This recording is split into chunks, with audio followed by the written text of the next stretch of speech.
So we are live now, so we'll start with our karakia. Whakatehau ki te uru, whakatehau ki te tonga, kia mā kina kina ki uta, kia mā tara tara ki pai, e aki ana te atukura, e te au he huka, e hau, ki hei mō. Welcome along everyone to today's information session. So Steve, Jacob and Steve. So I'll hand over to you for your about transport programs. Hello. Come on. I thought I put an appropriate Halloween style picture on the front for you all. Happy Halloween. I hope it is contemplate fancy dress. Been well received. It would have been. Right. Working. I should mention as well, we've got apologies from Sunita and Celine, and Simon and John are online. Right. Not working? No, not me. I do it out of control. Purpose of the briefing, provide information on purpose of programmes, rationale for selecting the projects within them. And then we try and do the projects that are relevant to your community board. A lot of this will be looking at the projects, the programmes, with a bit of detail below them. And then at the end, I'll try to sort of pick out what I think will be relevant or interesting things to your particular community board. And you've just got all of us, so feel free to ask any questions you want as well. So, yeah. So we've got about 1.6 billion over the next 10 years in our LTP capital portfolio. The way our activity management plan was set up, it was split into 3 pillars. So transport environment and transport safety. And each of those was further split down into programmes, so we could try and target different levels of service within that. And then underneath those programmes are the specific projects. So the specific projects, so at the top there, you can see an example of a programme that's been completely drawn down. So LTP time, when council said go, we knew what projects we were doing. But there are a number of other programmes, such as one you can see below, where there are a number of programmes and delivery packages that haven't already been broken down. So the main focus of what we're going to go through is those ones that haven't already been broken down. Jacob, can I just ask very quickly, and I won't slow it down because I know we've got a lot to go through, but just going back where you talked about the access, the environment and safety being the pillars. Yeah. What is the definition of that and who chooses that? We chose that based on the transport strategy that council has signed up to. So it was trying to match the strategy to our capital programme. Okay, and access, is that like disability or how? That's general access. So I'm trying to think. Well, so most of Steve's maintenance programme is in that. It's about trying to keep people moving in whatever form. Mostly the environmental bit is things like cycleways and PT infrastructure for memory and walking, and safety is, well, safety. Environment relates to climate change, which then brings cycleways towards. Yeah. Okay. Yeah, you could argue they sit under access. It's a bit. Yeah. There's lots of bits that could sit in either one, but that's the point of those 3 pillars was really to try and lean back on the transport. I don't mean to interrupt, it was just important to understand that it's the foundation of everything you're doing. So thank you. So the projects that are within those programmes, we use a huge amount of data to choose which are the specific sites and projects that are within those. And I've tried to list a few examples there. And the pictures you can see. So if I work from the top left round clockwise, the top left is traffic counts. So we have those all over the city. You get presented those as part of DEM on quite a regular basis. The top right is the latest data that Steve's maintenance team used. So this effectively is a truck that drives around the city and looks at how the road pavement deflects as it drives over it. And it gives us an idea not just of the condition of the surface, but of the structure of the road underneath. So effectively, where Steve will come to probably later on is that if you surface over something and the structure of the road underneath is gone, the road's going to fall apart. There's very little value in doing that. So that gives us a really clear idea of what our roads look like and actually operate like. Is that available to elected members? No, it's not. Okay. The bottom right is a quick dot from NZTA's NLTP, so that is our funding, and the bottom left is NZTA's CAS tool, so that's the safety and accident records, and obviously we use that for some of our programs, and we'll talk about that later on. But really the point of that is just to try and give you an idea. We hold a huge amount of data which we use to try and pick those projects. Are the projects fixed? No is the short answer. We will continue to do surveys and inspections of things. There'll be legislative changes that we'll talk about later on. We'll get feedback through the annual plan and from you. There's a lot of things that will change it, but from where we stand, year one, which is this year, is pretty much locked in. Year two is mostly locked in. Year three has a bit more scope for change, and then obviously the further through you go, the more those programs will change. So it's just trying to give you an idea that we do take on board feedback. What you see today isn't necessarily what will happen, but it is our best guess at this point in time as to where we think we'll go. I'll just labour the point on this a little bit, the National Land Transport Fund. I'm told that it's our council's second largest source of revenue after rates. I've not been to finance to check that, but I've been told that several times. We were very successful in the last NLTF. We had a greater than 30% increase in our allocated funding for maintenance operations and renewals. And we're well above the South Island and comparable metropolitan councils. However, in order to access that level of funding they've set aside for us, we really need to follow their rules around eligibility and process and the way we do work. And we do get audited. We get audited, well, I think every other year on process, and then we have other audits on cost and the way we manage our costs. So it's quite stringent the way that's done. Jacob, is this part of audit and risk at council because of the significant risk that it carries? They do look at it, yes, and so we get audited. We get audited internally as well as externally. Okay, yeah. So it doesn't only rely on changes to what they're going to fund or not. Government change and things like that affects it as well. Change of government and policy. It will. I think what we find is that the NLTF is locked for the 3 years. So NZTA decide on their eligible. Well, no, the government say how it's going to be done. NZTA come up with rules for eligibility, and then that's how it's done for the 3 years. When you get to the next 3 years, the government then publishes a new government policy statement, and NZTA responds to that with a new. Which is what we're seeing now, right? Yes, exactly. Yeah, yeah. Can I just ask a question, a quick one on the previous slide in relation to how we choose the projects? I'm just interested in where complexity, ease of work actually comes into the equation. You know, I think about when I'm trying to get projects done at home, if there's something which is a low-hanging fruit, you just get it done so you can get some stuff done. Do we have any element of that in our work program? To do projects. What? How's work? How low-hanging fruit? Let's get that done. Is there an element of that? Because there's varying degrees of complexity with the work that we do. So we try to right. Okay. So sorry, I'll take a step back. There's two bits we've done. So first of all, we've looked at the criteria for why projects should be chosen or not. And then the next bit is about the priority of doing those projects. I think where you're coming into with that is probably in the priority bit. Okay. And that we try and tie in with other capital projects. So if Three Waters are about to go through and dig up a road and we want to do resurfacing, well, we try to get those things together. So they do their bit first. That means we need to pull forward a little bit of work or push a bit of work backwards. Then we try and do that to match it.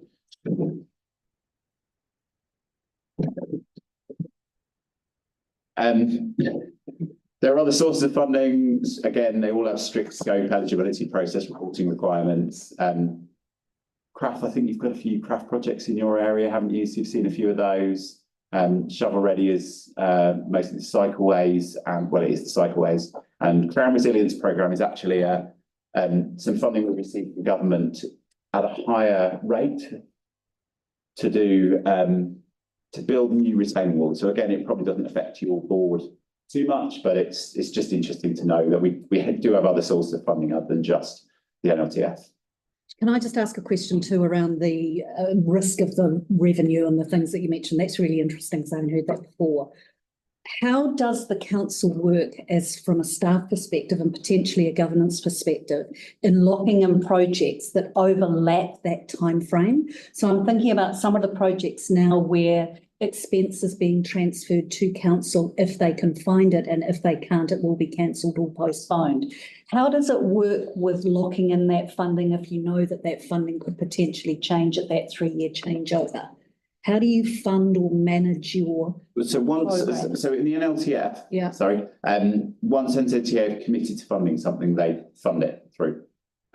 I'm not sure what you're referring to. I suspect you're talking about things like shovel ready, which is a slightly different pot of That's money, different. and transport choices, which again. And cycleway doing. funding as well is different again? So cycleway funding either came through the NLTF Yeah. or through shovel ready or through transport choices, and they are all slightly different Okay. sources of funding with slightly different rules around them, and administered by, in some cases, by completely different parties. So they're Right, so some of the cycleways that no longer have funding from the government won't be the ones that were locked in over that period of time? no. Okay, thanks. Right, condition programme. So I'll say one more thing and then we just dive into the detail, and really I'll just open it up for questions. So I think this diagram's quite good. Like I've said at every board before, these two people sat here grumbling about it, but I think it's a really good little diagram, and it makes it easy for me. So resurfacing basically deals with the sealed bit at the top, is the tiny thin strip at the top. Rehabilitation is between the curb and the curb, and that deals with the structure underneath the sealed section. And street renewals is where you get that opportunity from boundary to completely rechange streets. So for you, that's Condell Ave, and I'm sure there are others I can't remember off the top of my head, but certainly street renewals is there for you. And footpath resurfacing is obviously footpath resurfacing. Yeah. So you know in the some of the images you saw on earlier slides, and Jacob showed you one that had a number of pictures on there. One of them was a flat picture with loads of green dots, and talking about the strength of the road. So when you're looking at this, it's the rehab and the street renewal that we use that information for. So we can now tell down to every metre, for nearly every single one of our sealed roads, to every metre which sections have strength in them and which ones need to have strength put back into them, as well as what the residual remaining life of that road is. So we're using that to create a 10-year forwards programme for street renewals. And then when it comes to pavement rehabs, that's where a lot smaller sections, and that's what we're funded to do. So that's how it's driven. So do we have a database of all the deep dish channel roads that are left? Yes. Yeah. I mean, for every single street, we know what it's constructed of, when it was constructed, what the curbs are made of, when it last had maintenance. So we hold enormous amounts of data for our entire network. The whole network, the condition of the surface gets surveyed every year. Or is it? Yeah, it is. Every year. So is that a factor in your prioritisation? Yes. It is one of them. Yeah. So if you've got a really terrible surface or a badly damaged surface, I'm thinking of lateral spread from the earthquakes, which suggests it's been there a while. If the road itself is pretty solid, then that would not be ahead of, say, something that has got lateral spread but is a little weaker as a road. Is that how you prioritise? So if the road underneath, Yeah. if the surface is in a bad condition, Yeah. the road underneath has strength, Yeah, Steve can go in and just resurface it. We can, if it's rough on the top, we can go in and fix that roughness. That's one of the things. I'm talking about the prioritisation though, because there's not a lot of money there, right? So if you've got a road that's solid underneath but pretty crappy on the surface, Yeah. then the weakness of the road would be a priority in the Yes. decision making. Yes. So I'll jump ahead because Sorry, I'm probably. no, it's absolutely fine. It's absolutely fine. So for every single one of these, I'm not going to bore you with these. You've got these, but every single one of these tells you the criteria for why they're selected, and then the prioritization for each. How we prioritize the projects that have met the criteria. And And then beyond that, I've just got the list for you in FY25, the list for you in FY26. FY26 is draft, so it may change, but it's, like I said, it's our best guess at this moment in time. So for the 26 stuff, I'll be coming to see you for the next couple of months to do the same as the last year and just have a talk through what we've got. And this is where you have your input into maybe some of the prioritisation, because we're going to deliver them. You might just be able to say, well, actually, this one's really important to us, so we could get our contractors to do that one first and then work through. How can we do that in a more effective way from a, rather than just plucking stuff out of the air? I'm thinking about us as elected members. I mean, I could give you half a dozen streets that are in terrible condition around me, but there may be worse ones 2 or 3 blocks over. How can it be managed in such a way that even members of the public can go, hey, I'd like to put my street up? Or is there another way you've looked at potentially? Well, we use customer satisfaction survey information as well. So that's the way that residents, as long as they're prepared to put some information forward, we use that as one of our other measures. Yeah, I think we as a board can promote that. We have to promote that. Snap's People don't solve know. for putting it. Yeah. Okay, thank you. That's really helpful.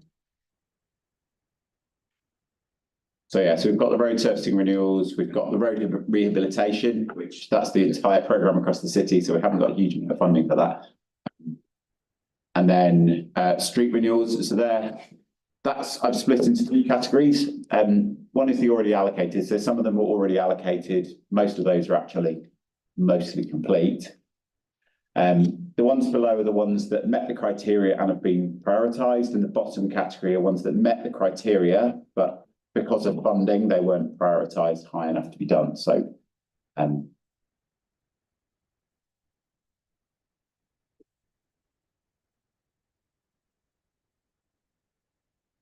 Emma C's not here, because I see Courtney Street on the. It's all right. I brought photographs of Courtney Street with me so I can give them to you on behalf of Emma before you go. I was going to ask about Nichols. I thought that was part of the craft. no. It's not? No. All the craft projects are, they say craft at the beginning of the name.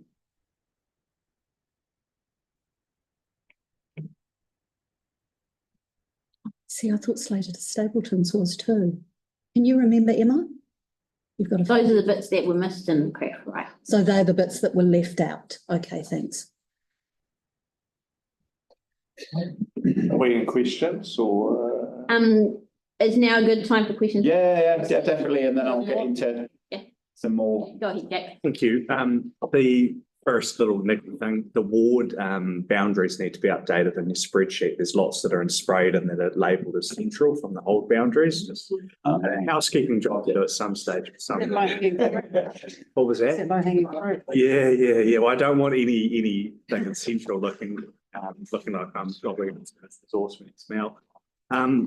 When you say about the choices, do you mean it's really the choices between 25 and 26?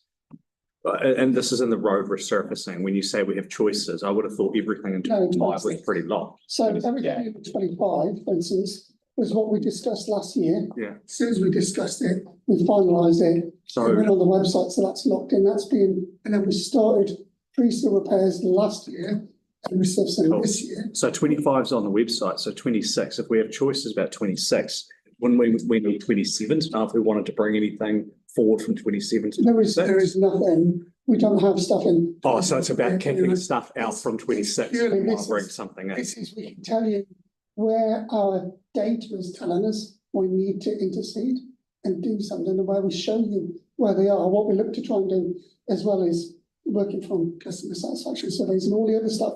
We then go, right, if we've got 1 or 2 roads in that area, how can we then maximise more for the community who live there, so we can get in and out once. So is what you're hoping for when we look at that 26 list, are you hoping that we'll look at it and go, oh, there's a street nearby? No, I'll show you. We'll work through it, but it'll be on a map.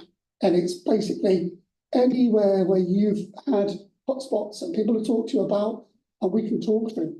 We have all the data that shows us where all the service requests are, all pins on maps. We can talk through the lot. It's anywhere where you think where you think you've got hotspots, because then I could provide evidence and say, well, actually, I agree, it is, and bring it in, or actually, no, it's not, and it's not for this reason. So 26 is up in the air. Things come in and out. It's draft at the moment, and we're working on it. It's just been sent to our contractors, and we're going to be working through it within the next month or two. The only request I've ever had for road had in the last 12 months has been Stapletons from North Avon up to wherever, probably Dudley, where the existing work. Is it Dudley to Slater? Slater. Yeah, that's the only request I've had. Yeah. Slater's the other one I think. Yeah. That's it for me in terms of requests, really. Any other questions at this point? Can't see the guys online. No. No, cool. Okay. So as far as we're concerned, I mean, things like the street renewals, I suspect you're right, there may be some comments about ones that are, meet the criteria but not selected for allocation, based on feedback we've had previously. Because it meets the criteria, if you wanted to swap between them, it may be possible. But if you can feed that back through, I guess, through Emma and Mark, and we can comment on that and give you advice. Cool. Yeah. Footpath renewals, again, it's just a big long list of projects, but and safety projects, safety programs. Perfect. We have two safety programs, minor road safety and minor interventions. We've merged the school safety into the minor road safety program. Those two programs are quite different. The first one, even though they sound similar, the minor safety one, that's more or less a data-driven or risk-based program. So we prioritise getting the best result from a reducing DSI perspective as we can for the amount of money we've got. So we use NZTA's pipeline development tool, the crash analysis information, and the high-risk intersection QRAP data. It's all from NZTA. So that's purely a data-driven prioritisation process. And on the school side, there's a little bit more subjectivity in that, where we program based on accessibility, community, equity, and obviously risk is the big one there. But again, we are a lot more flexible with the school stuff. So if you as a board want to swap and change school projects that are within your board area, we can come and talk to you about doing that. And if you give us some eligible projects, we can see what we can do. As Jacob said earlier, we do try and tie in with other projects. We've got a safety project coming up, and it ties, and Steve might have a resurfacing project coming up in a similar area. We might program it to tie into that to save on a bit of money as well, reduce traffic management and all that sort of stuff. That's just basically saying what I've just said. But we've done these for each of the programs, so they're consistently laid out. So any of the programs you can look at and you can understand what data we use, how we select, the criteria for selection and the criteria for prioritisation. Can you just explain the levels of service and how it's set? That is set through. It's a long-term plan. Yeah, but through councillors? Yes. And the staff go to councillors with a suggested level or what's been there before, and then that's when it's. Yeah, pretty much. Some of them are set by central government. Okay, some are set by central government. Yeah, so there are certain ones that are set by central government. Yeah, so some of the death and serious injury are set by central government. I think some of the road condition ones, road enhancements are set by central government. And we're obligated to. We're obligated to report on it, so it makes that we use it as our own level of service as well. Okay. Yes, that's just We're obligated to have it as a legal service. Oh, we are? Okay, thanks, Lynn. yeah. So like Jake said, that's the standard. There's one of these pages for each of the programs, just so it's really easy to understand what's in there. That's just an extract of the minor safety and school safety program. Again, if there's these are relatively fixed, but if there are any school safety ones in your area that you prefer to substitute out for other school safety projects, we can come back to the board and present options for those for you. Again, the ones this year are relatively locked in. We're already pretty much quite far down the path in terms of getting them delivered. Then, I've got a question about the one St Albans School, Thanks. Springfield, Edgware and Aberley. Yep. That, there was a project around safety at that intersection, I think it was 2020. yeah, Was put a stop to it, it never went out for consultation or anything. And one of the reasons for that was to see what happened with the downstream effects. Is that project or is that a different one? that is that project. It is that project? Yeah. Okay. Because that may be one that we maybe as a board want to That's good. bring forward if we can. Absolutely. Yeah, so we can work on that. Then the next one is the mine safety intervention program. And as a board, this is quite a small budget, but it's quite an important program for the board because this is one where it's completely community driven. So small jobs that don't necessarily stack up from a pure risk-based approach, but are really important for local communities would come under this one. As an example, there's a local park across the road, there's no crossing facilities, there's been no crashes, so from a data point of view, it looks low risk. But actually children struggle getting to that park every day. So under this program, we could go in and put like a pedestrian refuge island in or something similar. But only if it meets the, I mean, I think sometimes things seem to happen because you've had a phone call or, you know, a letter Yeah. or whatever. How do you balance or rationalise that with people not making comments or Yeah. coming to you and then maybe higher priority projects? So when I say the program is largely orientate or originates from requests, communities and so on, that's how we get the list of potential projects. But then we prioritise that based on risk, accessibility, community and equity. So we do prioritise, but we do welcome feedback from the board and we can reprioritise if you as a board think some of those projects or there's other projects that are higher priority for the board. Okay, I guess we've just got to see them and have. Yeah, so what we'll do, One from our board on that list, Yeah, I noticed there was very few. What is the one that's on there? the Redwood Park. Darren's Road. Starrick's Oh, Road? Couple in Central, sorry. There's none in Innes. Okay. so what we could do is we could bring a quick briefing to the board on that. And if there's any other projects that you think would be better suited than that project, that would be a good opportunity to talk through them with the area engineer. Then we can see whether we should keep that one on there or substitute it out for another one that you guys think is more appropriate. Is that on your radar, Emma, to? Yeah, well, Springfield, we've heard we need pedestrian refuges along there. So that would be one that we as a board would like to. But can we formally look at that as a board, like to discuss it, because it feels. Yeah, I think it would be good if we could maybe do a briefing like you're suggesting. Yeah, Yeah, great. so that's what we'll do. We'll bring an example of what we were thinking for the project that is on the list. And then there'll be a bit of an open discussion around other ideas that you have as other potential projects. Right. And then if you as a board decide then whether you want to substitute it out or not. Yeah, it's a bit tricky to substitute when we've barely got anything on. Exactly, yeah. So that's why we'll bring the information to you. That's one of those sheets again. Yeah, it's the program there for minor safety interventions. Over to you, Jacob.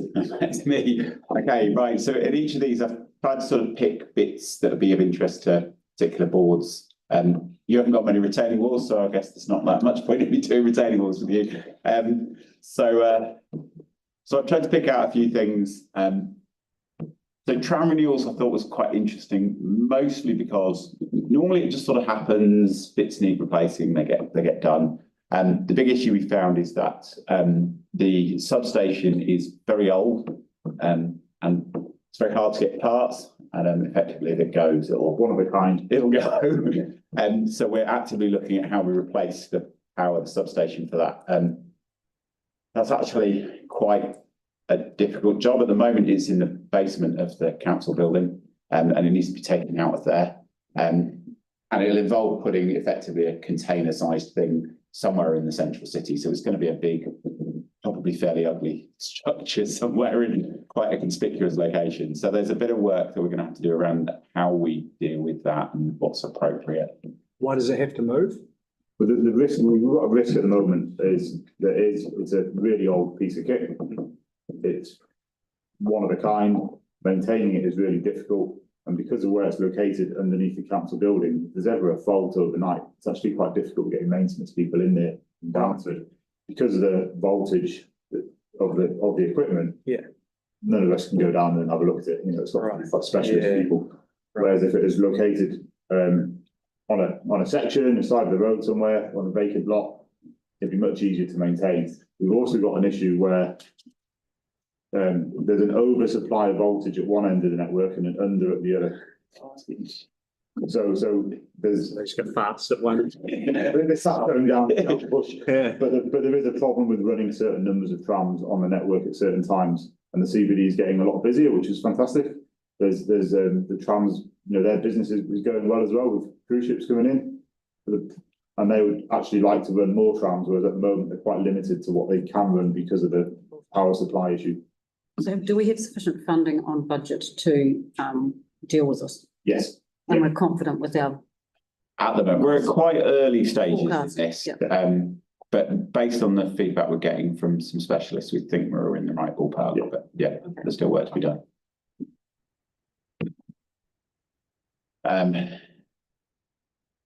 Cathedral Square, technically this is a transport project, but we don't deliver most of it. The one bit I sort of flagged to you, I think there was a memo that came out recently. We're going to do what is officially maintenance because it doesn't change the line, but along the side of the Court Theatre at Colombo Street, and that'll involve bringing the standard of the pavement up, the standard of the footpath up to the rest of the UC around. So it'll be block paved, and we've been working in with the Court Theatre about how we do that and tidying up the first little bit along Gloucester Street, along the frontage there, and doing some other various works that they were going to do. But it's probably easier for us to do because it's sort of public realm.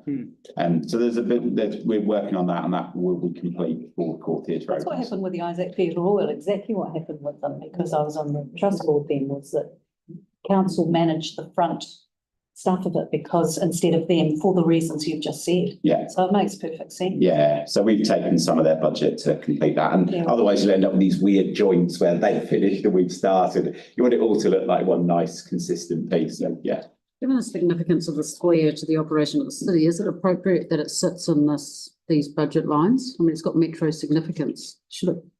It's central city, so it is metro Okay. by definition, yeah, but obviously it's your board areas, the central city. And the other thing is that obviously with the changes to the cathedral, some of those projects that were expected to happen around there may change, or the timing may change. And so there's a lot of uncertainty in that area, I would say, at the moment. So where does the decision making sit in relation to the long-term future and the medium to long-term future? Where then? Well, we've Because got it's a really projects in there. big chunky piece that needs some prioritising. There's just projects on budget and we can move them forward as and when needed when development happens. But if there's no development, there's no point bringing them forward. So there's plans for hotels along the kind of northern edge of Cathedral Square, and my understanding is that they've planned works to fit in with those developments, but obviously the timing of those is entirely dependent on when the hotels happen. Yeah. I know there's a separate conversation CNZ want to have Yeah. with some of their urban region people about Ownership of tweaking the it. plan a bit, Yeah. but these guys won't. Okay. Yeah. Yeah, thank you. And then this is just things that are in the annual plan, or I suspect are of interest to you, and this is just sort of your opportunity to ask questions and yeah, ask us anything really. So, sorry, I'm just going to take you back to Cathedral Square. Yeah. Got a sentence in there that says, team are also looking at parking on the section of Colombo Street. Yeah. Any changes will require approval. Which part are we talking about, please? So this is the part of Colombo Street just outside the Court Theatre. So this goes from the corner of Gloucester Street up to Armagh Street. The Court Theatre were very keen for more disability parking in that area. So it may well be that we slightly change the parking in that area. That's what that's referring to. Yes. Okay.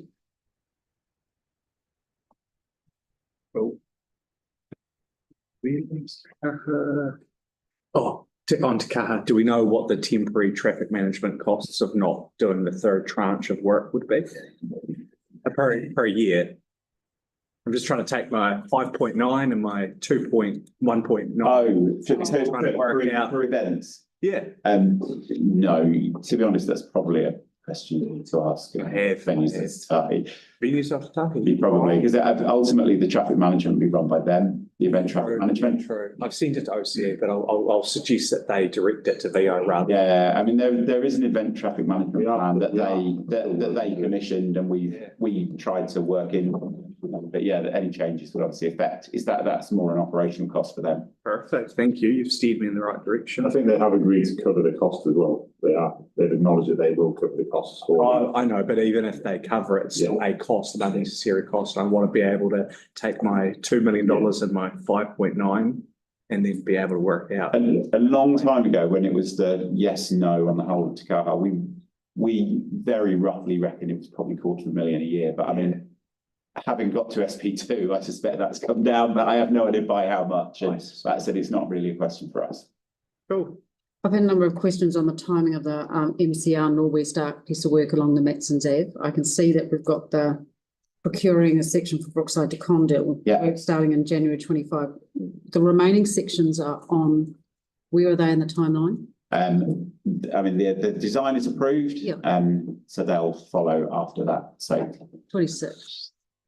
Yeah, hopefully the end of 25, I would think, would be my hope for that. We'll have to bomb along as quick as we can, get out of the area. But that section, the January 25 is because Three Waters, I'm looking at Gavin there, are going to do some work on Wairaki, so that gives us an opportunity to sort of tie the works together and pull it out, Okay, so they will be done consecutively, not all at the same time, so you'll get. That's the plan, there may be, Brookside to Condell. Yeah. And then the next chunk. Yeah, and obviously the bit further down, because otherwise you end up with a weird little island of MCR. Thank you. Another one from me. Ferry Road improvements on page. Search function just broke down. It's in one of the earlier ones. I'll find it.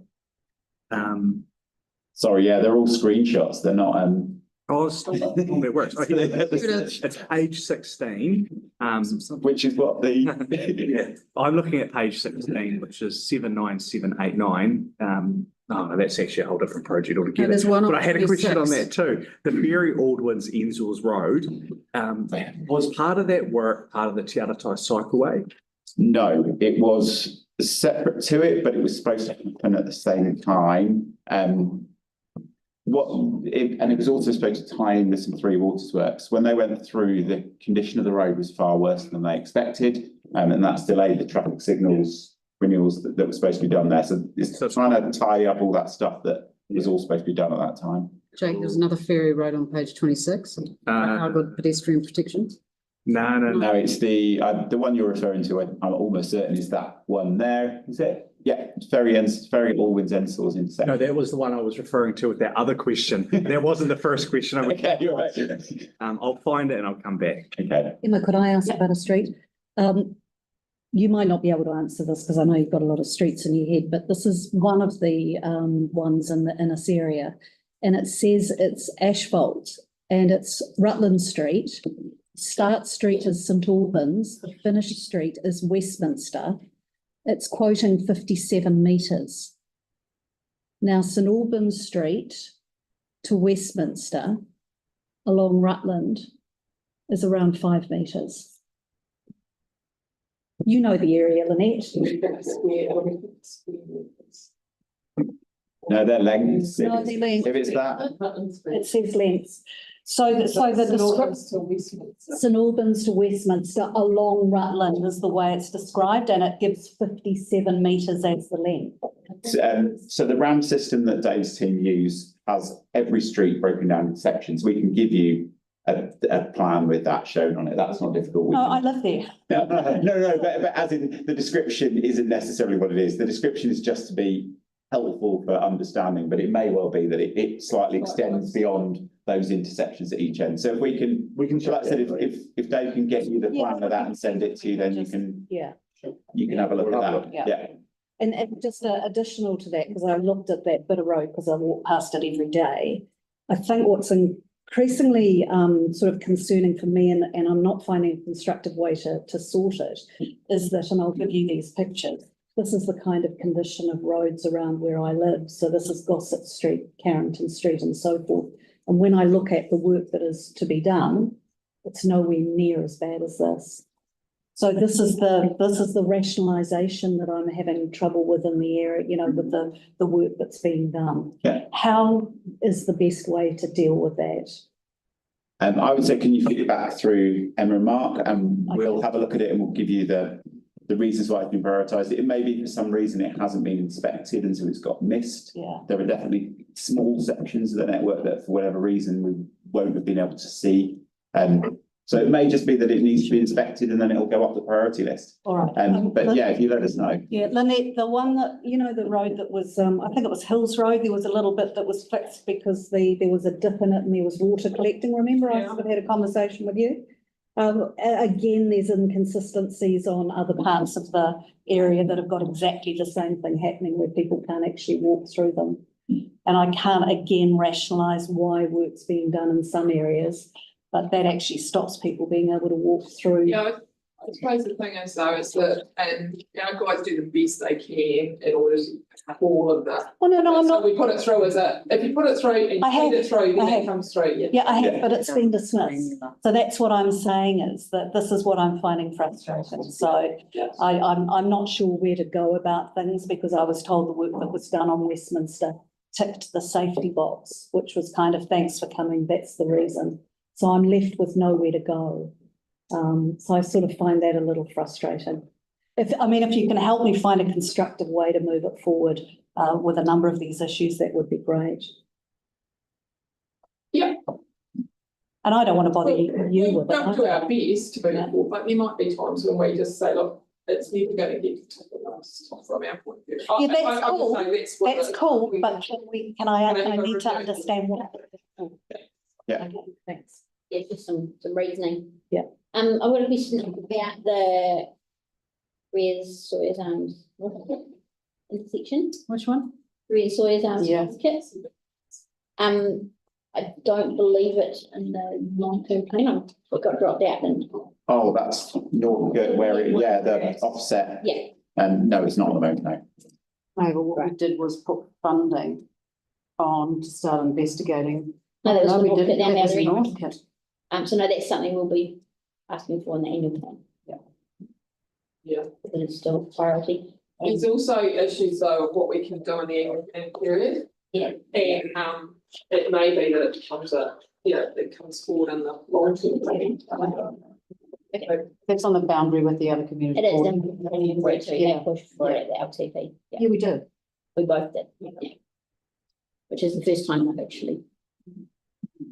Only other transport question, thank you for that email, Steve, and I flipped them one off to VO. The only outstanding thing in transport land is the Ferry Road project that was held up or deferred because of the GPS. The pedestrian improvements. Do we know where that's at? They are reasonable through at the moment, but should be consultation, I think probably but we can get back to you. So it hasn't lost funding, it's not No, a it's risk. not funding. Yes. Ah, yeah. Yeah. Yeah. No, it hasn't, it came back in this after the second now. Cool, so I can tell my punters, hang tight, a few months, it'll sort itself out. Yeah, that's one Oh, Yanni okay. always asks me about. Which one? The Ferry Road one. All right. Cool, thank you, good. John's got a question online. Yeah, thank you. Hi, is there a place where we can see unresolved, if you like, unfinished road resurfacing work from prior to FY 25, such as FY 24 or FY 23? No, because there isn't any. Anything that doesn't get done on 1 year becomes the first priority on the next year. It carries over. Okay. That's why the FY 26 list is so much shorter than the FY 25, because we don't know which ones will drop out, but we know some of them will drop out and end up in FY 26. Okay. And the only reason they'll drop out is because of funding. That's what it'll Not funding, not weather or anything. Not so much whether no, but for instance, we've had a few streets that are working nights right now, and the contractors are finding coal tar. So obviously, the cost of getting rid of the coal tar, we have to cover, which means something on the bottom of that list will have to drop off to cover the cost of the coal tar. Does that affect your deliverability stats? How much you deliver, how much capital you deliver? yeah, Seems a network. yeah, because what we might end up doing is spending more money under the ground Yeah. before we've got a surface on it, as opposed to getting a distance. Or even just planning to Yeah. know that you're not going to get to everything and planning to have that constant carry forward. And, okay, and there's a list in here of all of those that have dropped out, right? There's a list of some who have dropped out, but is that complete? There's no list of any that have dropped out. They just become straight onto the next year's list. They don't get identified as not delivered from the previous year. They just get put on the top of the list for delivery. So that tends to be how we prioritise the works. Okay, so any that have disappeared have, due to that funding reason, they've disappeared, right? There's nowhere we can see where they've gone. No, they don't disappear. They just move to the next year. You could, though, to John's point, if you really wanted to know, you could look at when it was originally scheduled and Yeah, we can tell you which ones have been brought forward from the previous year to this year. And then next year, we can tell you what we can get delivered this year and it's going to get done the year after. We can tell you that. That's of interest to you, John. Yeah, thanks. I'll have a closer look.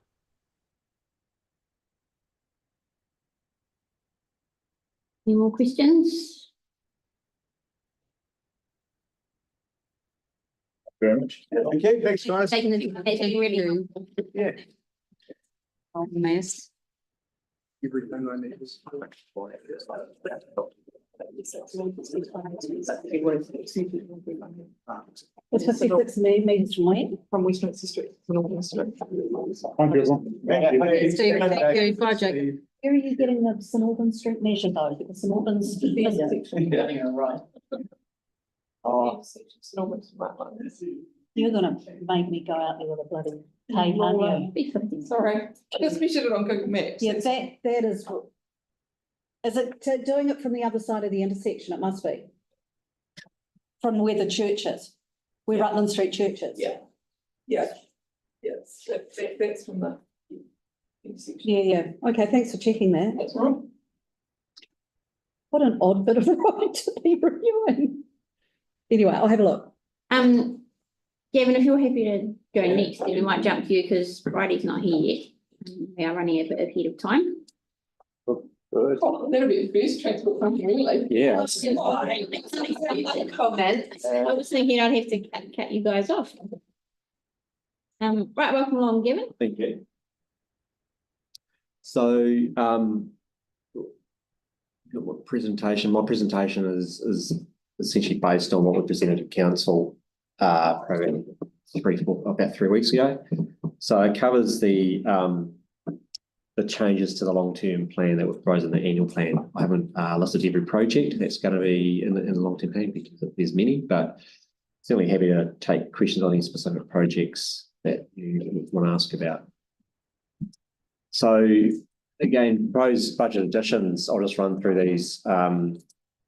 So wastewater new mains. So we're having a lot of intensification occurring, as you know, across the city. This funding is to help where we have wastewater mains identified for renewal. It gives us the opportunity to upsize those mains to account for intensification and provide additional capacity. So it's simply put, it's a different stream of funding as opposed to funding from our renewals budgets. Which therefore allows us to do more renewals, and that'll be funded through DCs.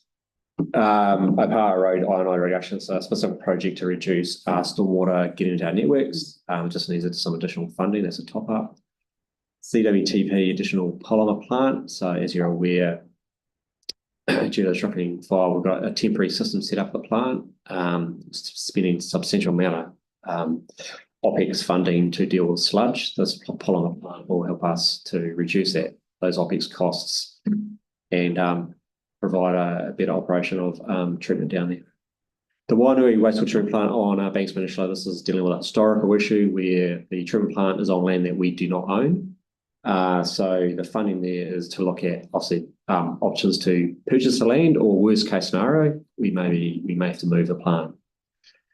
Urban stormwater detention treatment facilities. Again, this is driven by intensification So this is funding to allow opportunities to buy land for retention of stormwater or treatment, or to look at other options to retain the flows. So in some catchments we have 40%, for example, of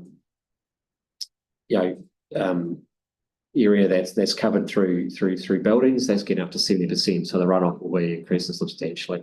So that's funding there available to look for opportunities to accommodate. Does that come from development contribution as well? Correct.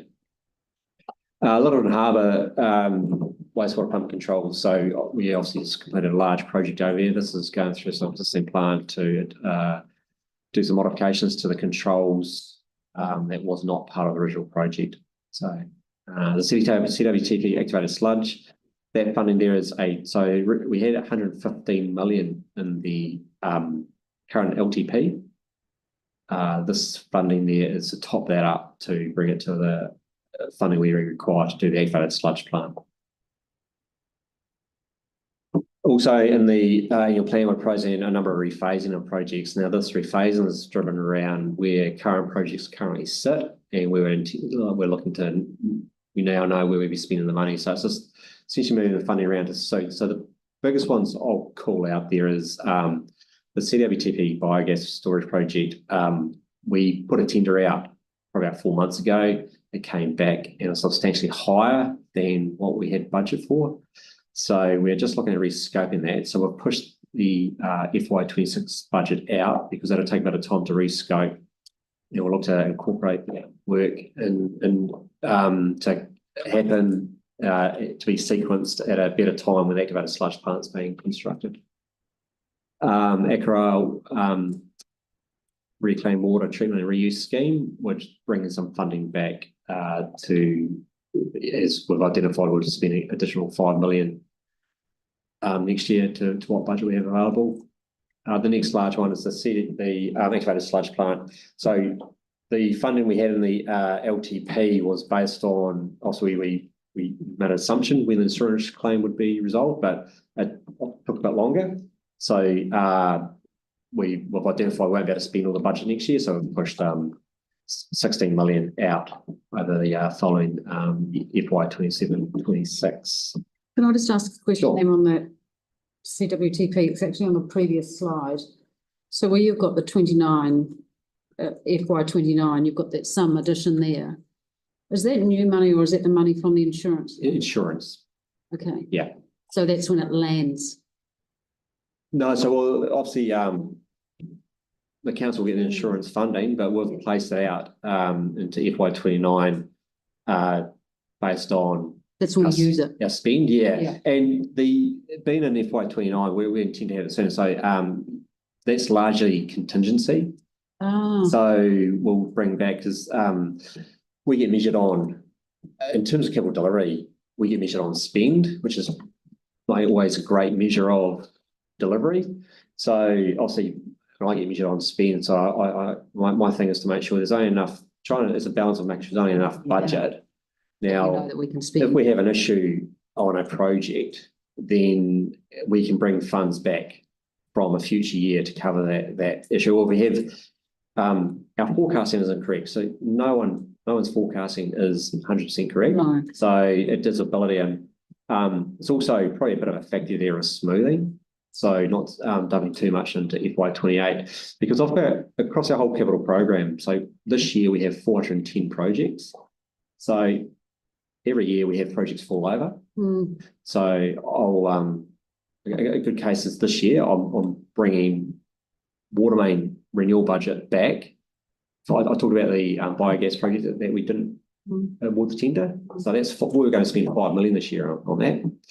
So to keep our spend back, I'm bringing back from future years. So there's a bit of a fluid. Moving fees. Yeah. Can you just remind me then for the timing for the new activated sludge plant? I'm just looking at where you've got the money sitting. So that When it'll be commissioned, completed? 3 years' time. So I think we're looking at early FY28. Yeah, 29. Yeah. Good. Thank you. And when we once we get a contract on board, we'll then our forecasting will get locked in And then Sure. in the annual plan will be A lot more. adjustments to, yeah. This rephasing is mainly focusing, is focusing on this page here is all stormwater projects. We've had some challenges delivering stormwater projects over the last 3 years, mainly due to consenting. So this that's been resolved. Ah, Now we're in a better position to know when we can actually deliver those projects. There's a lot of rephasing on some of the ORC projects, mainly to do with that consenting, but also we're looking to speed up some of the stop bank projects. Just as an aside there, that Eddington Brook looking fantastic, the bit that has been done. Yes, yeah, and that's something. Yeah. Can I just raise the issue? It's in our, it was part of our board plan that was put together at the beginning of this term, the flooding in the St Albans Edgware area, especially around the businesses in the Edgware area. And after the rain we had, was it last weekend or something? Once again, we saw, the catchment not being able to manage the removal of that surface water, and Dudley, overflowed and so forth. Yes. Is there anywhere in this, either in the future or whatever, where a new stormwater setup infrastructure is being considered? There has been in the last LTP, it's called the surface flooding. There's 20 million per year starting next year. starting next year. Next year. Yeah. Yeah. So there will be the team are just putting together a package to do a workshop Yeah. with council. To So address the specific issue in there's Stormwater. a long And then we'll- No, it's not. No. It's across the city. yeah, Across the Oh, city. okay. list of Okay. chemical hotspots. Yeah. So Start trading, and then we've got to get But St ourselves on the Albans is list. identified as one of those areas Yeah. we'd want to look at first. And Okay, that's and Breachley. It came as a result of us talking about that one and the other board talking about Breachley. Yeah, great. Mm. Has the Came board from a few been- minutes. We knew about it, yeah. We knew about it? Yeah. How did it come to us? Well, we would have mentioned it, I think, would we, as part would of have. the It was annual plan? the long-term plan stuff. we would have mentioned a long-term plan. And it would have been in the letter from John Purcell that he sends out after each annual plan. Lest there was an omission. So that shouldn't be too far away, that workshop. So we're just working through That's great to How hear, to- good. more the mechanism, our suggestions on how to prioritise, but obviously Yeah. it'll go at the workshop and Bit of horse trading. we'll step back and. There are 2 carryover actions from the long-term plan. This is the Littleton Harbour erosion sediment. So the request in the long-term plan was to look at reinstating what the budgets to 1.2 million. So we had reduced it to fit within some funding envelopes. So what we've done is we've suggested that we've reinstated as requested, and that's the additional budgets that you see up there on the screen. So in FY 26 and 27 was suggesting no program fund is required because we already have a project drawn down that has 3.4 million remaining on it, and then that funding will kick in FY 28. So additional funding takes it to a spend of 1.2 million per year. Next carryover action is to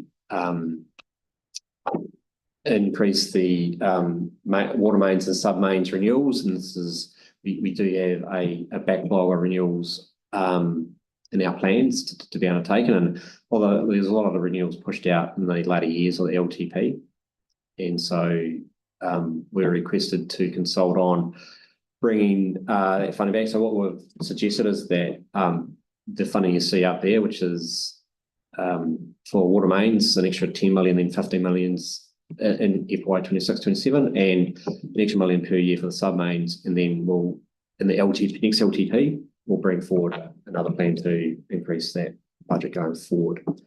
There has been questions around deliverability, but water mains are easy to deliver, and the contractor market's quite quiet at the moment. So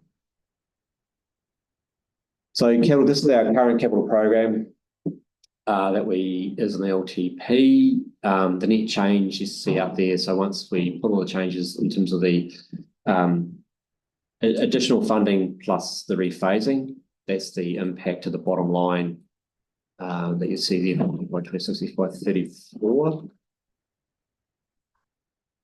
So the proposed budgets end up that we are putting forward, or we're suggesting they'll be to put forward is there. So next year will be 280 million. It jumps up to 359.8, 357.7 in the FY 27-28. Now that's driven by some large wastewater projects kicking in, Akaroa wastewater treatment, the activated sludge plant. There's a project called Selwyn Pump Station, was previously called Somerville Pump Station. That's 40 million. Also got Grassmere wastewater storage, so that's 30 million. So they're quite sizable, and they all have to be done before FY 29, FY 30. So that's why the capital program is very busy for the next 4 years. That Grassmere one, is that related to the new housing? Yeah, so that's Infrastructure Acceleration Fund, I think. Yeah. Yeah, Kaingaroa. Yes. Is that it? So,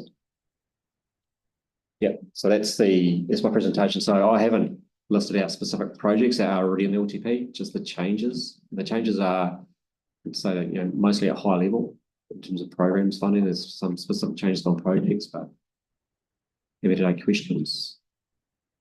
Any questions? Right. Covered everything really well.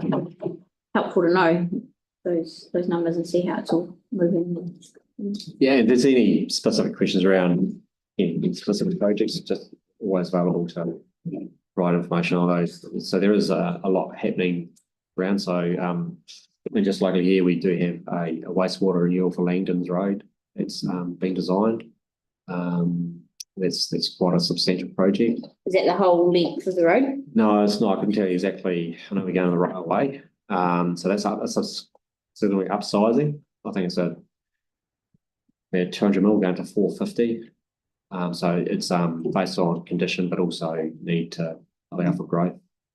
Fitzgerald Ave, there's a significant wastewater main project, 20 million, brick barrel renewal. Obviously, I've told my team to have good discussions with the transport team and also Tikaha. We don't want to start that job on the opening of Tikaha, but that'd be quite disruptive. So that's just moving to the design phase at this point. So I thought I'd just highlight those two large projects that will be quite visible. Yeah. Yeah. Great. Okay. Questions? Thank you very much for your time. Okay. Yeah. I'm going to see Bridie's there now. Yep. Okay, cool. Hey, Bridie, welcome along.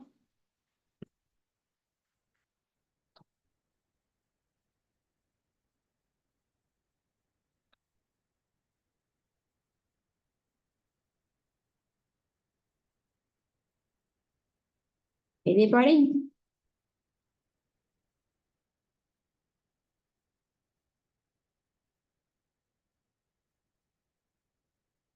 We can't hear you, Bridie.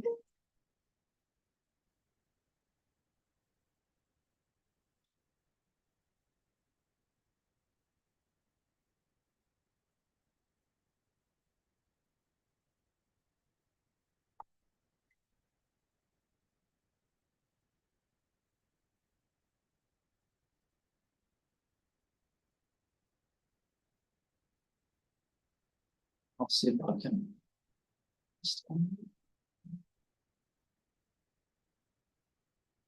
That's his training or something. Yeah.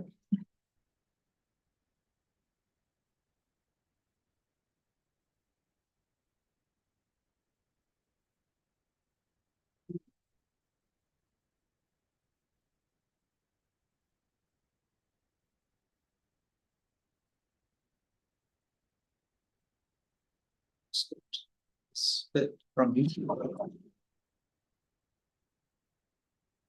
It's Bridie's experience, and I did when I worked offline and all of my drive this and sound. Yeah.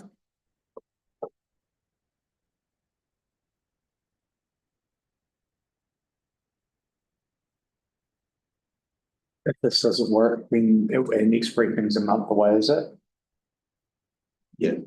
Is this still time to take feedback before. I know. Ideally, we wanted this before we start thinking about it. Yeah. So, So what's the issue? Can Friday not? So maybe she could just call in.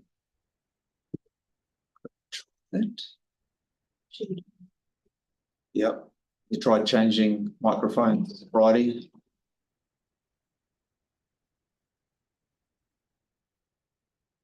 Sounds like she might be able to hear us.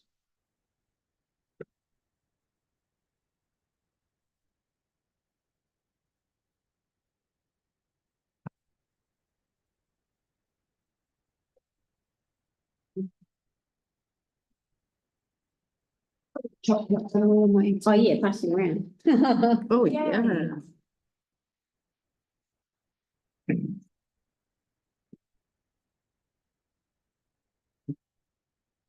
Which one did you grab? Yeah. Oh, perfect. I hate that show. What button did you July? No, it was. I was Hello. looking at the picture today. Oh, yeah. No, Rachel's winking at me. I would be jealous. Sorry to our online viewers. I'm not.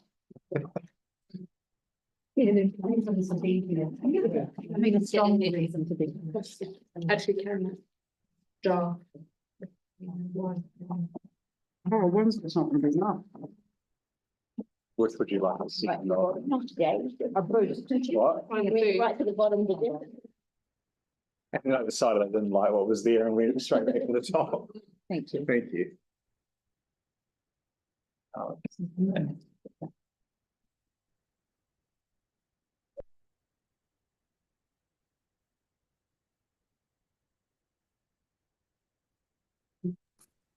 Right, can you hear me now? Yeah. Yay. Goodness. Sorry, I'm actually have just had to join on my cell phone. Something very unusual has happened on my computer. Sorry about that. All good? My video isn't, I think if I turn my video on, I might have some more technical difficulties. So I might just be a voice today, if that's okay. We can hear you, that's the main thing. Yep, exactly. Thank you. All right, so I'm just here today to talk about our Community Parks Rolling Renewal Package. So some of you may recall last year, me and a woman, Jackie Cook, came around to talk to you a little bit about our rolling renewal program. So this is just basically a refresher and to provide you with some more information about what we've got coming up in future years. So really the goal is like what the information that we really want from you out of this as an outcome is to understand what your priorities are in terms of the candidates that we've got in that rolling renewal package in those future years. So what is a rolling renewal package? So basically it's our mechanism for ensuring that our assets in our parks are kept up to an acceptable standard. We have a rating sort of 1 to 5, 1 being very, very good and 5 being very poor. So our goal really is to try and keep all of our assets at a good or higher level as per our asset management plan. Those types of renewals include replacements, major refurbishments, or just component replacements. So how do we, I guess, determine what is to be renewed? Our program, it's largely based on asset condition ratings, with the poorest condition ratings being given priority. So the reason I say largely based on asset condition rating is because we also hear from the public about what their expectations are around what they consider to be, acceptable standards of asset maintenance in our parks and what they deem appropriate. And we also know that sometimes our assets deteriorate quicker than expected or not, or slower. So then our renewal list needs to be reprioritized. And you guys obviously hold a lot of that information in here from your constituents all the time about what they want done in our parks. So hence us coming to you today to try and get sort of tap into your brains and your priorities and try to roll them into what our program is going to look like. So I guess if you just pop down to that next slide, just so I can give you a bit of an example of what a renewal is. they're really not, they're not necessarily big flash standalone projects. They are basically just a renewal. We have to go a like for like generally with our renewals. So on the left-hand side of the slide example A, I don't know if that one's up there. So on the left-hand side, you've just got a basic garden bed. It's a little bit tired. It's got gaps in it, some dead plants. On the right-hand side, this is what we come through and we do. We replant. A couple of years' time, that's going to fill up and provide us with a nice, full, healthy garden bed again. So if you go to the next slide again, it's just another example of what we do, which is, again, the one on the left full of sort of dead plants, big gaps. The one on the right, we come through, we full plant and we mulch, get rid of any dead, dying plants just to renew it, to lift that asset condition rating back to that acceptable level. So is there any questions thus far about program? I've got one. Sure. With the financial challenges facing council at the moment, how has that affected how you approach the green asset renewal? Do you do less? Do you leave things that you might have normally done? What's the way you approach that? Yeah, that's a really good question, because it is definitely always sort of top of mind about how we approach our renewals, because we want to try and stretch that dollar as far as we can. One of the ways we can do that is using our in-house staff now. So we don't, obviously we've got our new maintenance crews. They will also be doing some capital recovery for us. So instead of having to go to a contractor, which is traditionally a little bit more expensive, because obviously they've got to make, they've got their own overheads and they've got a bottom line and they need to make profit. We can take that and we can do it ourselves, and that will in turn save us a bit of money. And we can stretch that dollar a bit further and get a few more assets done. The other way we can do it, our other approach, is to use this in conjunction with volunteer programs as well. So if we've got volunteers who are in parks, we know there's asset renewal that needs to take place, we can use this to support them, and that way we can, it's a lot more cost effective for us to do it that way as well. There are instances where we can actually roll other projects that aren't necessarily green asset renewal, but they're sort of adjacent, and roll the green asset renewal into that program of work as well. So we try to tie projects together where it's appropriate and where we can. Okay, thank you. Thanks, Bridie. I have a quick question. You know how we have the different types of parks, the neighbourhood park and then the bigger ones. Sure. Are the expectations different depending on the type of park? Like, should we expect a small neighbourhood park to be looked after and have the same sort of green asset condition as the bigger, more popular one? Yes, in a nutshell, yes, you should. There shouldn't be big discrepancies. What we've had before in the past, though, is we do have garden heritage parks. So those are parks that, for some reason, are significant, and we've had a high level of maintenance in them. So that could be Edmund's Garden? Yes, exactly. Edmund's Garden, Millbrook Reserve, Woodham Park. So those would have traditionally seen a higher level of service. Doesn't necessarily mean that they get more capital money in terms of this rolling renewal program. This is because this is based off asset condition rating. So that doesn't discriminate as to what type of park we're looking at. Okay, it's good to know. Thank you. Yep. I've got one. Yep. If there's not a queue. Say in the example of Edmund's Park, where there's a level of service in the form of some lights in that park, and they've been replaced. When will you replace them? So what was the question for what asset did you say, sorry? There's some lights in Edmund's Park. I'm being cheeky. There's some lights in Edmund's Park. I think have just basically, the equipment has failed over time. It would have been incandescent bulbs, I suspect, but I reckon they could probably be replaced with some LEDs to get back the prior level of service. Yeah, sure. So we do have another budget that's not about rolling renewals, but it is a planned renewal budget that we have. So that does encompass lighting. So that's furniture, structures, irrigation, and I think lighting would be considered a structure. So we could renew that out of that budget, but it wouldn't be a rolling renewal. But it's not something that would be forgotten. Cool. All right. We'll look out for that one when it comes. Oh well, I'll note that down. Thank you. Hi, Bridie. Are we doing any public-private type partnerships with the likes of Rotary or Lions? They're often looking for contributions that they can make to a local community. Have we got anything currently in the program, or what is the pathway to engage the likes of Rotary and Lions to see if we can get some things off the ground? Not that I'm aware of in terms of rolling renewal packages. It is a good question though.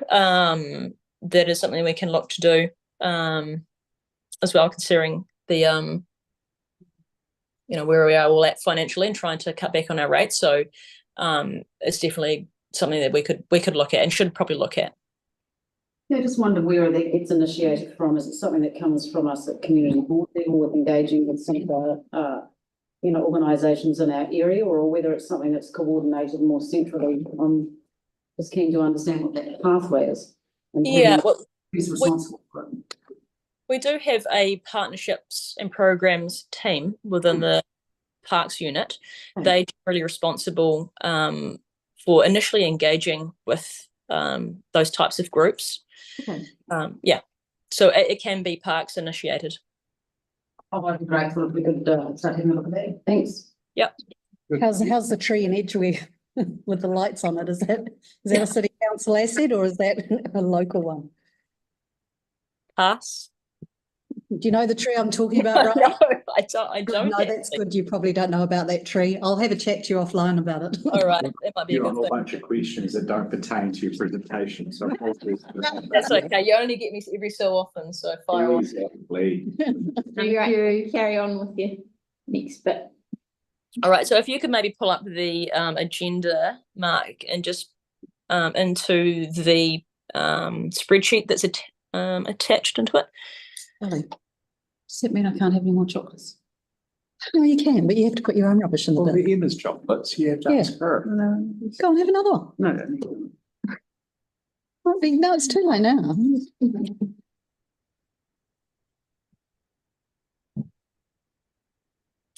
You know it's Christmas, don't you, when you at meetings and stuff? Just, it always feels like a Christmas thing. I'm watching them take a whole. Who bought them? I'm watching mine. Thanks, Papanui, Judge Speech Competition. Oh, okay. Oh, nice. I didn't know you're welcome to bring chocolates at any point. Yeah, we should actually get into a bit of a habit of some shared. I think someone should bring a plate each time. Yeah, I reckon that's it. Right, we've got that spreadsheet up now. That's pretty good to get from me. That's good. Right. All right. Rolls. So what you've got in front of you there is the rolling renewal package. So this is what we've got planned. If in the left-hand column, you'll see all the play spaces that we've got. We've only got a couple in this ward this year. FY26, we go to a larger program of work. So FY25 and 26, those are generally already locked in. So it's difficult for us to sort of accommodate any changes in those years because the ball's already started rolling. We've already got contracts in place, or we've gone quite far down the road of scoping. So what we're really looking at is FY27 and 28. Those are the ones when we have a lot more flexibility, that you have a lot more flexibility to influence a bit of change about what you think should be prioritised.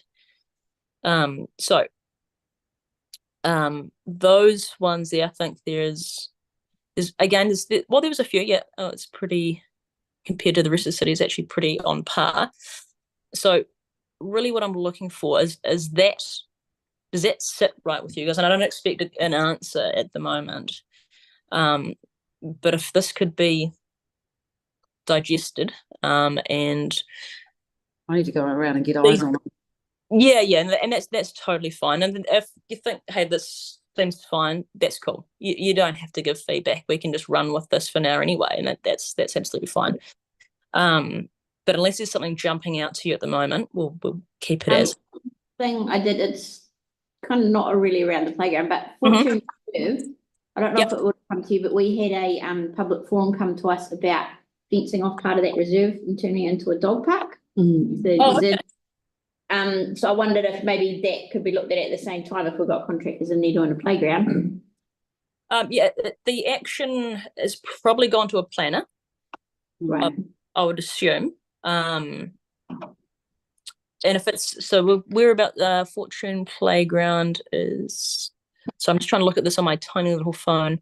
Back onto a retirement. Back onto the retirement village, and it was a lady from the retirement village who suggested it, because there's a wee kind of outcrop on the reserve. Okay, right. Yep. I mean, that's the type of thing that we are looking for.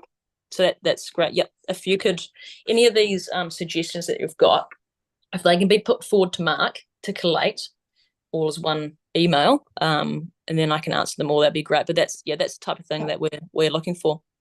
That's perfect. Awesome. Great. And I'm just thinking a lot of those playgrounds are in the sort of Papanui Redwood area, and they're all that similar style, so they will be good options for renewal. Yeah.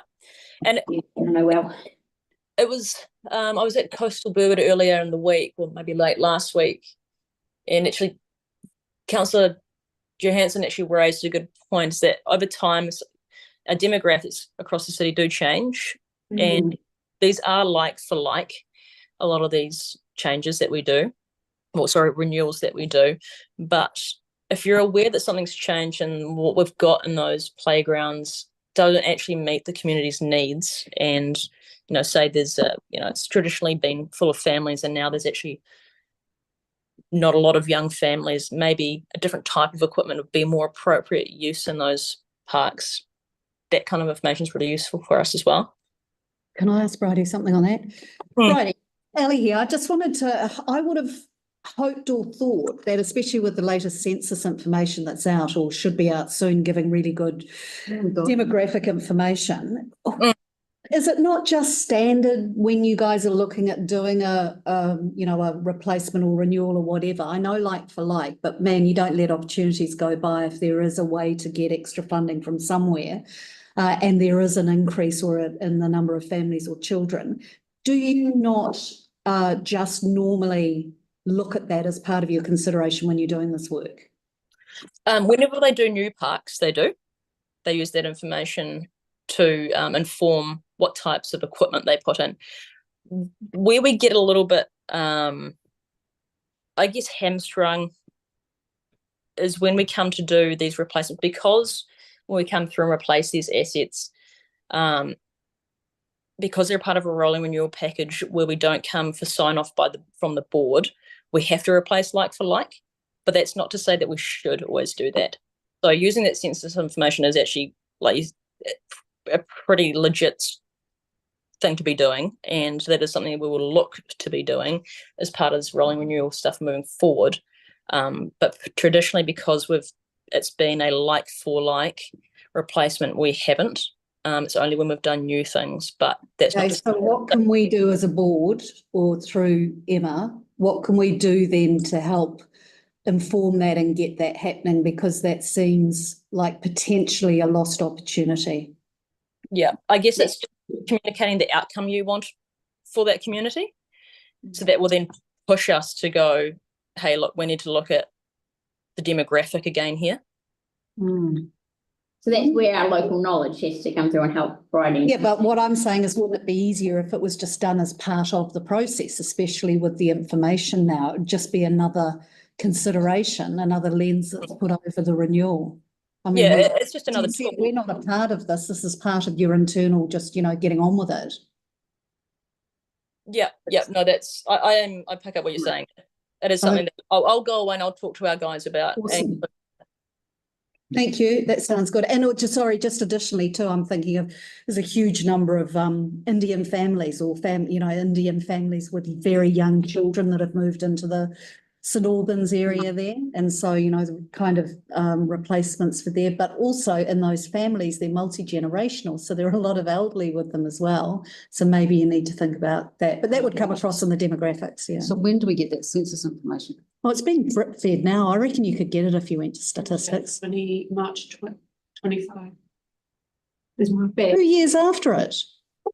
We've been told some of it will come through in March. I wonder then for us as a board, if that's something that we can put on our own work program then to actually look at that information and each of us in our areas go and get eyes over there and think about and make a conscious decision about this. Because what I'm hearing is that unless the staff hear from us otherwise, it will be a like for like. Yeah, and because it doesn't come through us anymore like it used to, we don't get that oversight. So I think that'll be a nice project for us to work on together and to pull it together to forward on to Friday. Can I add to that too? The other thing that will help inform that is knowing how many new builds there have been in our area, and that's easy to get from council if we could maybe get that, because the intensification has been massive, particularly in the profiles will be updated once we get the latest stats. Right. So all of our profiles will be updated for each of the wards. Okay, It sounds like that won't be until after March. As it comes through, but I'm led to believe that the majority of the information should be done and dusted by them. I think We're keeping an eye. Consents holds the information on new builds and stuff, so it might be great, Mark, if we can get that, or Emma, if we can get that information, that'd be helpful. Thank you. Cool. Carry on, Bridie. Cool. All right. The next one down. These are, although they're, Mark, that was me just playing around with my phone, having a look at the wrong one. Back to that original page, sorry. That you, the one that keep going down. Yep. There, yep. So you'll see individual projects containing play space, green and hard asset renewals. So these ones, they are grouped as rolling renewals. However, they are large or they're very high profile. So they are standalone projects. So some of the ones that you've got, the Regency, Norrie and Momarangi play spaces renewal. The reason they're a standalone project is because they're all grouped together. It made more sense to group them, send out to one contractor to complete. It's just much more a cost-effective approach. We've also got in there Lancaster Park Pavilion, which is kicking off end of the month. End of November, sorry. I'm a month ahead myself. Just as so you're aware, the Avery Park Play Spaces renewal, the contract has been let, along with Cross Reserve. What else do I want to touch on? The landscape development plan next year for Shirley Communities Reserve will be complete. And then following that, anything that falls out of that will be actioned and constructed. So does anyone have any questions about those individual projects? Yeah, Bridie, Victoria, I do. I have a question in relation to Momarangi. I was approached by a teacher from St. Bede's in their senior design class. They wanted to use this as an opportunity for a real life example of design aspects in the playground. And I put them in touch with someone in the parks team to see if we can coordinate with the school, because the Momarangi Reserve play space is right at the entrance near St. Bede's. So can you just that there is some coordination going on with the school in that space? Yes, so that information was passed on to the community partnership ranger, who's actually now one of our project managers in this play space. So I will just double check that that's been done though, because I can't on how to tell you that conversation has happened, but the information's been passed on. But I will check. Yeah, it's a great public school partnership type arrangement that can go on. Great. Did you have a question, Jake? No. You're right. I've got if I could just quickly, Bridie, the Shirley Community Reserve landscape development plan, where is that at as far as community input and consultation goes? You mentioned then it will be constructed or installed or whatever. What's the process for that? Yeah, so they've done some work down there, as you're aware. The landscape plan, development plan still needs to be publicly consulted on and approved. A decision report come to you for approval. That's the time frame for that? I can see the year there, but have you got a? I'd have to talk to our planners about where they anticipate that will come to you. Okay, no, that's great. Thank you. At least, well, all I wanted to know was whether it's been consulted on and input from community. And you said, yes. Yeah, great. Has to be. But our understanding is that is working in with the development of the community facility on that site. Yes. That the two projects are kind of going. And the working group will be a part of that, will they? It will be. Yeah, okay. Will be enjoying. Okay. Thanks. We're working. Yeah. All right. Thanks.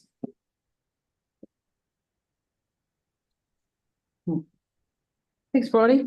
I just had a quick question about the community parks green asset renewals. I see we've got Murchison Park in there for FY25. Your team are working with the Six Living Laboratory Trust on that, aren't they? Yeah. Lots of people. Yep, and parks unit with them. Yes. Cool. And the Papanui domain. Rick and I were at Papanui High School last week, and our current or people have been talking to the school about they ideally want to get another entrance off Sawyer's Arms Road through to the school. Yeah, so I've had a quick chat to Ruth. And they're going to get an aerial photograph and start looking at us for it and then have a meeting with the school. Right. There's a number of limitations and complications on the adjoining park and sites. Yeah. No, I just wanted to give you. But I haven't initiated it. Yeah. Because the domain would be the easiest way through. Yeah. No, that's cool. Cool. Anything else? No. Cool. Okay. Well, we as board members, I think, might be best if we kind of have a look at those ones that are on that list in our area and come back to you with any thoughts that we have. Yeah. Any thoughts, suggestions is appreciated. Yeah. Cool. Thanks, Bridie. All good. Thanks very much, Bridie. Thanks, guys. Yes. Great. Right, if everyone's able to stick around for a few more minutes, we could just want to have a discussion about the annual plan. Oh, cut again, and then we can stop recording. Una here, ki te uru tapanui, kia wātia, kia mama, te ngākau, te tinana, te wairoa, e te ara takata, hoi ara e rongo, whakaere ake ki runga, kia tina, hoi e tai kia. Right, stop recording.